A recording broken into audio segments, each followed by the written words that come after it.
Chapter 7 Getting Physically Active. I'm going to tell you right now, if you want to be healthy, you need to get out there and get physical. Regardless of your age, it's never too late to start exercising. So don't ever use your age as an excuse. There's 70-year-olds out there doing extraordinary things with a bit of fitness. In fact, the older you are, the more you should exercise. No, I'm not joking. Unless your doctor has advised In fact, the older you are, the more you should exercise.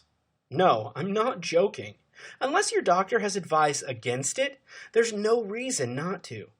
Exercise isn't going to have a negative impact on your body. Of course, before you get physically active, you should speak with your doctor to get the go-ahead. This way, you will feel better. You just need to learn how to fight through that laziness for the sake of your own health and get your body to start moving. Trust us, even the smallest of changes in your lifestyle can lead to a huge change in your body. So don't hesitate to start a good exercise regimen and stick to it.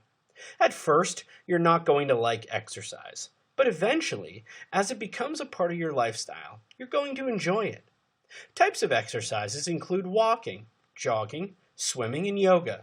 Those are only 4 types of exercise you can take part in. Honestly, you can easily create your own exercise routine that is fun for you. Just look on YouTube for at-home exercise programs, and you will find a multitude of fun and easy-to-perform programs.